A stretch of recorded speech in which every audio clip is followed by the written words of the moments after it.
परवीन का परिवार बहुत ही प्राइमरी था, यानी कि उस घर में जितना इनकम था उससे ज़्यादा कहीं खर्च हो रहा था। परवीन की जो पत्नी थी बहुत ही ज़्यादा लालची थी। लालची इस वजह से थी, उसका पति जो था एक प्राइवेट फैक्ट्री में 30,000 रुपये का पैसा कमा रहा था महीना। लेकिन जो उसकी पत्नी थी वो चाह रही थी कि हमारा पति जो है और भी ज़्यादा पैसे कमाए। परवीन का एक लड़का था जिसका नाम प्रियांशु होता है, उसकी पत्नी का नाम सुनीता होता है। प्रियांशु एक प्राइवेट स्कूल में पढ़ता है। जो उसका फीस होता है तो उसका पति जो परवीन है वो महीना का महीना पेमेंट करता है। लेकिन जो उसकी पत्नी है वो चाहती है कि हमारा पति जो है महीने का और भी ज़्यादा पैसे कमाए, क्योंकि जो उसकी पत्नी थी सुबह में खाना बनाती, अपने लड़के को स्कूल भेज देती, उसके पति जो है 9 बजे ऑफिस के लिए चले जाते काम करने के लिए फैक्ट्री में। और जो सुनीता होती है ये क्या काम करती है कि इसका जो पास टाइम मिल जाता है, जैसे दोपहर में 10 बजे के बाद से ये तो पूरा क्लियर हो जाती है सुनीता, कम से कम 4 घंटे तक पूरा क्लियर रहती है और उसी पार्ट टाइम में सोचने लगती है कि हमारा पति जो है ज़्यादा पैसा नहीं कमा रहा। हमारे जो आस पड़ोस के जो लोग हैं, जो पड़ोसी रहते हैं, उन लोगों के जो हमारी सहेली है उन लोगों के जो पति हैं बहुत ज़्यादा पैसे कमाते हैं।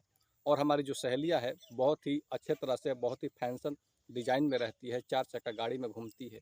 लेकिन एक जो हमारे पति हैं जो कि बहुत पैसे कम कमाते हैं और हमारा शौक़ भी नहीं पूरा हो पाता। एक दिन जो प्रियांशु लड़का होता है वो स्कूल से आता है और अपने मम्मी से बोलता है कि मम्मी, हमारे स्कूल के सभी लड़के जो हैं जा रहे हैं घूमने के लिए, पिकनिक मनाने के लिए।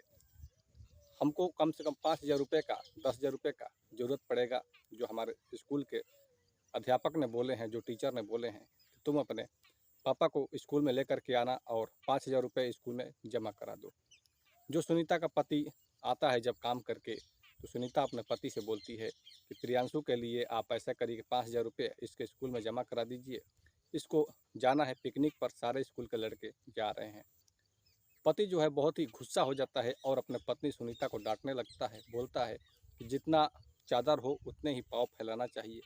हम लोगों के पास जितना पैसा आता है उसमें घर का खर्च चलाना पड़ता है, बिजली बिल का किराया देना होता है और भी सारे जो स्कूल का पेमेंट है वो करता हूँ।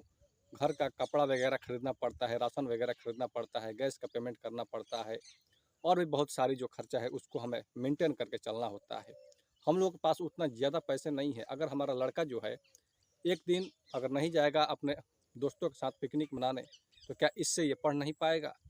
जैसे तैसे करके जो सुनीता है अपने बच्चे को, प्रियांशु को डांट देती है और वो बच्चा जो है पिकनिक मनाने के लिए नहीं जाता है। फिर लगातार जो प्रियांशु है अपने स्कूल में पढ़ाई के लिए जाता ही रहता है।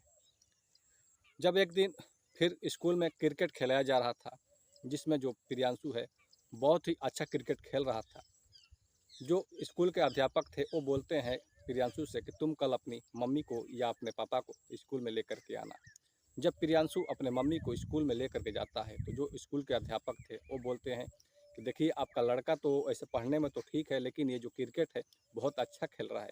इसके लिए आप जो क्रिकेट का सामान वगैरह होता है आप खरीद दीजिए, ताकि ये लड़का जो है आगे चल कर के भविष्य में और भी अच्छा क्रिकेट खेले और इसे अच्छी तरह से सीखने पाए। जो हाथ का ग्लव्स होता है, बैट होता है, बॉल होता है, बॉल वगैरह वगैरह जो सामान होता है वो अध्यापक बताते हैं कि आप अपने बच्चे के लिए खरीद दीजिए। जो सुनीता है वो अपने घर पर आती है। आकर जैसे ही शाम होता है तो उसके पति काम करके वापस जब आते हैं घर में, तो सुनीता बोलती है कि हमारा जो लड़का है स्कूल में बहुत अच्छा आज क्रिकेट टीम का चुनाव था और हमारा जो लड़का है बहुत ही टॉप आया है, सबसे अच्छा खेलने में बेहतरीन है। इसलिए हम चाहते हैं कि स्कूल के अध्यापक जो बोले हैं वो काम को हम लोगों को कर देना चाहिए।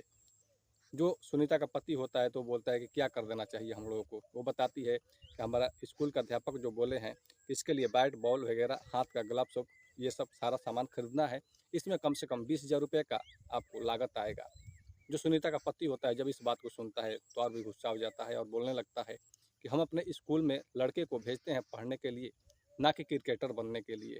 हमारा लड़का अच्छी तरह से एक प्राइवेट स्कूल में पढ़ रहा है, अच्छा ज्ञान होगा, आगे चल कर के इसका भविष्य में अपना कुछ ऐसा काम करेगा जिससे हम लोग का नाम रोशन होगा, ना कि ये क्रिकेट खेलने से हमारा लड़का अच्छी तरह से पढ़ सकता है और ना ही आगे बढ़ सकता है। इसलिए मनोरंजन पर ये ज़्यादा ध्यान ना दे तो अच्छा रहेगा। लेकिन जो सुनीता होती है बहुत ही गुस्सा कर लेती है और अपने पति को ही बोलने लगती है कि अगर आप हमारे खर्चे को मेंटेनेंस नहीं कर पाते हैं, हमारा खर्चा और हमारे बेटे के खर्चे को जब मेंटेनेंस नहीं कर पाते हैं तो आपका कमाने से कोई फ़ायदा नहीं है।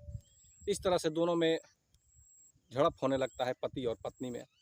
फिर जो पति है सुबह में अपना काम पर चला जाता है। सुनीता क्या काम करती है कि अपने बच्चे को क्रिकेट वगैरह खरीदने के लिए, जो मैच, फुटबॉल और सारा जो ग्लव्स वगैरह है खरीदने के लिए अपने हाथ का कंगन लेकर के एक ज्वेलर के दुकान पर चली जाती है।